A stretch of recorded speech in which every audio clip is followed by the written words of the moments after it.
Thank you, Ciarán. I too would like to welcome Minister Ring to the House this evening for the debate on the critical role that sport plays in our society. And I think just even on the outset, when we're listening to my colleague speaking, we could really continue this debate all night. There are so many different aspects and so many different areas in which we can be proud of our nation in the area of sport. And I would just like to begin by commending the terrific work of Katie Taylor on her 5th World Champion win the other day. And I mean, she really is the pride of the nation in all that she has achieved, and I'm sure has yet to achieve. I think the success of our rugby team recently, against all the odds and against people's expectations, has been phenomenal. And hopefully, and fingers crossed, let's hope that our Irish soccer team can continue. I know we had a bit of a blip, but let's hope that it will come back and that we will reach the European Championships in 2016 once again. Because I do think, you know, and everybody, I think, when they talk about soccer, and I must say that soccer is my passion, and particularly in my own hometown of Dundalk, I think when we look at soccer and look at it, everybody thinks back to 1990 and the glorious days and how it brought the nation, and how people nearly went bankrupt trying to get to Italy and trying to get to the World Cup. So, I think it shows just how much it unifies us as a nation, and the pride that we all take in the success of our athletes, no matter what the athlete is.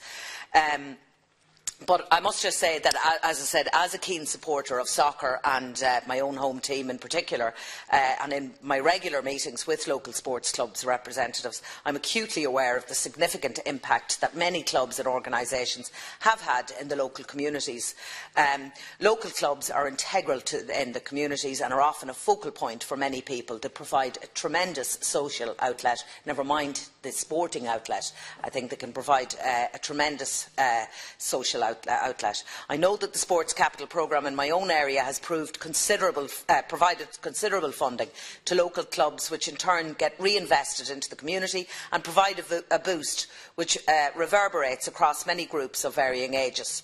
This year, 24 local sports clubs were awarded over €1 million in sports capital funding in County Louth, for which we are extremely grateful. This funding went towards sports equipment,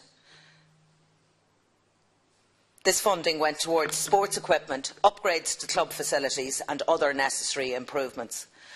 Local sports clubs promote physical activity while also promoting inclusion and positively contributing to the area of mental health.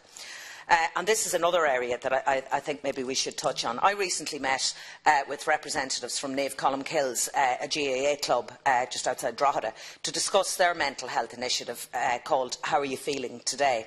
This excellent initiative aims to provide activities in their local club to help maintain and develop the mental well-being and physical fitness of those isolated and in need in the community. As I mentioned, sports clubs provide a vital and important outlet for many people in their day-to-day lives, as evidenced by this local initiative, which is also replicated throughout the country. I'm also, and I must say, have been proud to support Special Olympics Ireland in my time here in the Seanad, and I know, Minister, you also have been very supportive, and I know that you attended the absolutely very emotional opening of the National Games down in Limerick earlier this year, and I know that Special Olympics were delighted to have you present as well. And it has been my great honour to raise the work of Special Olympics in the Seanad over the last 3 years. This organisation, as I've said many times before, is truly special. I think in Limerick alone, and as I said, we could continue this debate all night, and I know I have had a debate on the work of the Special Olympics before, but the work that over 3,000 volunteers travelled to the National Games in Limerick in June.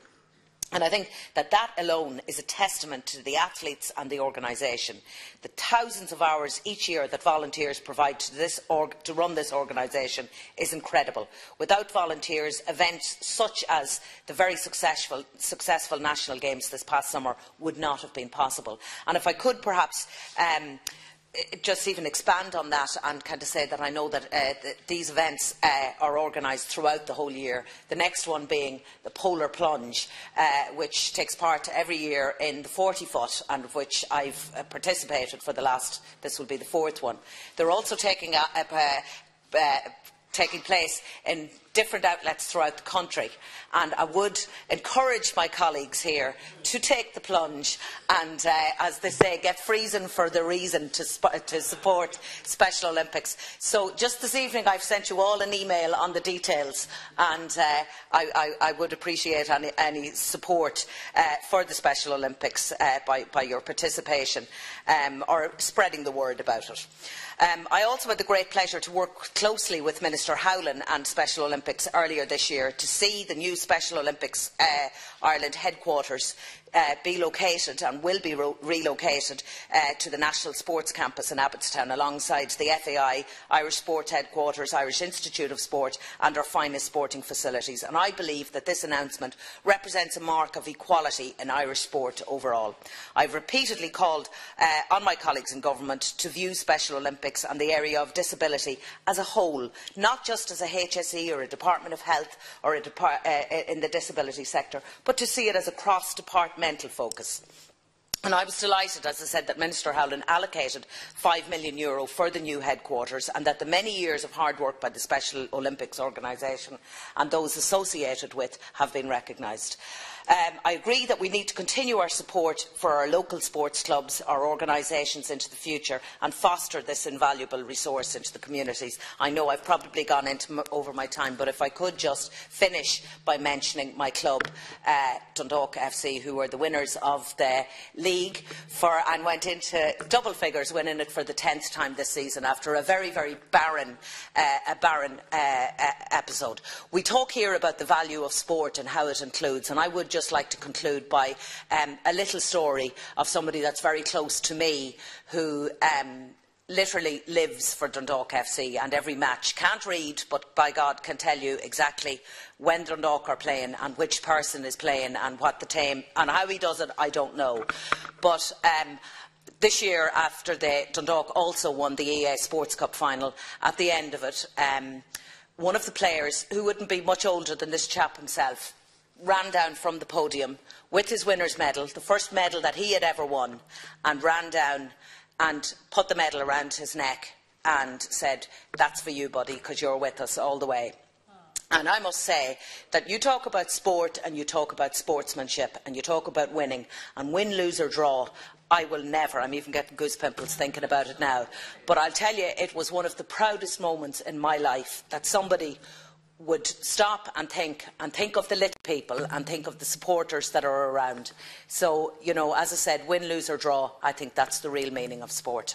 Thank you. Senator Noon.